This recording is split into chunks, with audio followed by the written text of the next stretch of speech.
ওং তৎসৎ, ওং তৎসৎ, ওং তৎসৎ, ওং নমো ভগবতে বাসুদেবায়।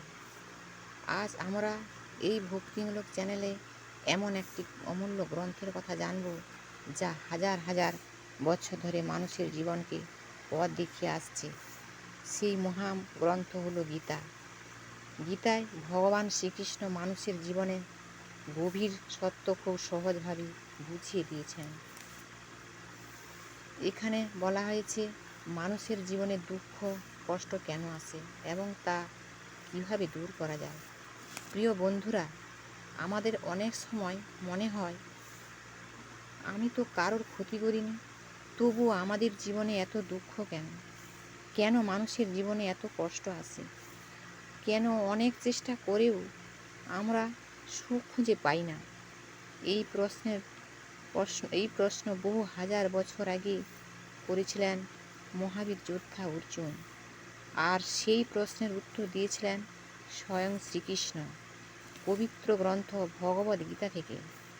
আজ আমরা জানব মানুষের জীবনে দুঃখ কষ্ট কেন আসে এবং কিভাবে সেই দুঃখ কষ্টকে দূর করা যায়।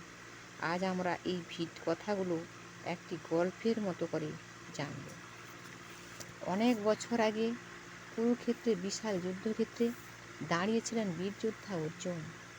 তাঁর সামনে দাঁড়িয়ে আছেন নিজের আত্মীয়, গুরু ও বন্ধু। এই দৃশ্য দেখে অর্জুনের মন ভেঙে গেল।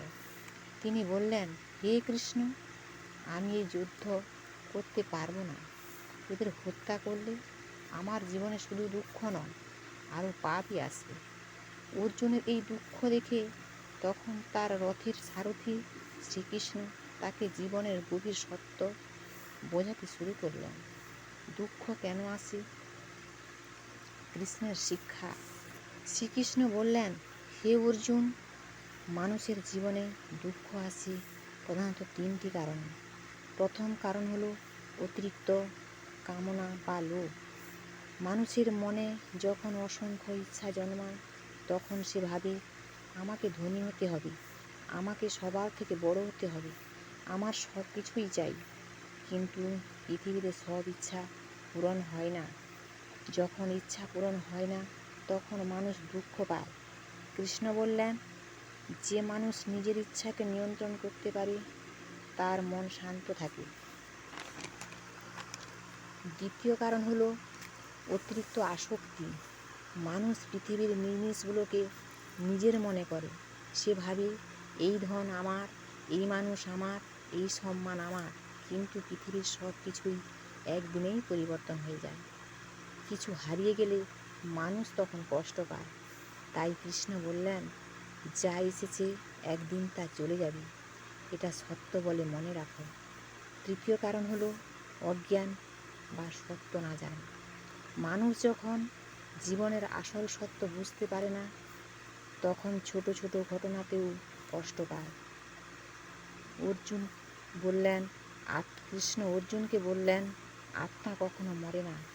শরীর নষ্ট হয়, কিন্তু আত্মা চিরকাল বেঁচে থাকে। যেমন মানুষ পুরনো কাপড় ছেড়ে নতুন কাপড় পরে, তেমনি আত্মা পুরনো শরীর ছেড়ে নতুন শরীর গ্রহণ করে। এই সত্য জানলে মানুষের দুঃখ অনেকটাই কমে যায়। দুঃখ দূর করার উপায়। তারপর শ্রীকৃষ্ণ অর্জুনকে দুঃখ থেকে মুক্তির পথে পাওয়ার জন্য 4টি কথা বলে গেছেন। প্রথম কথা হলো নিজের কর্তব্য পালন করা। কৃষ্ণ বললেন, মানুষের উচিত নিজের কর্তব্য সৎভাবে পালন করা। ফলের চিন্তা করলে মনে দুঃখ বাড়ে, কিন্তু যে মানুষ নিজের কাজ সততার সাথে রাখে তার মন শান্তি থাকে। দ্বিতীয় কথা হলো মনকে নিয়ন্ত্রণ করা।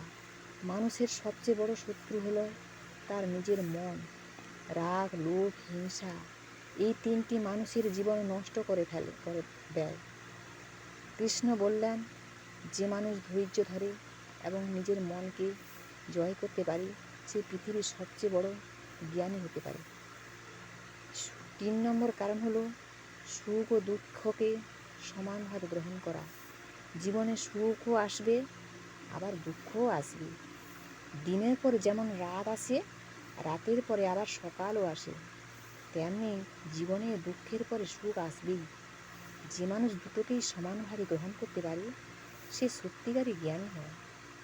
4 নম্বর কারণ হলো ঈশ্বরের উপর বিশ্বাস রাখা।